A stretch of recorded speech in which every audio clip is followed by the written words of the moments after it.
अद्वैतभास्करम् अर्धनारीश्वरं त्रिदशहृदयङ्गमं चतुर्दधि सङ्गमं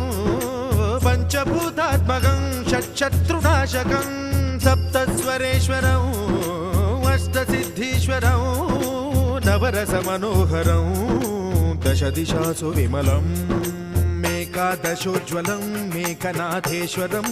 प्रस्तुतिवशङ्करं प्रणतजनकिङ्करं दुर्जनभयङ्करं सज्जनशुभङ्करं प्राणिभवतारकं प्रकृतिहितकारकं भुवनभव्यभवनायकं भाग्यात्मकं रक्षकं ईशं सुरेशं ऋषेशं परेशं नटेशं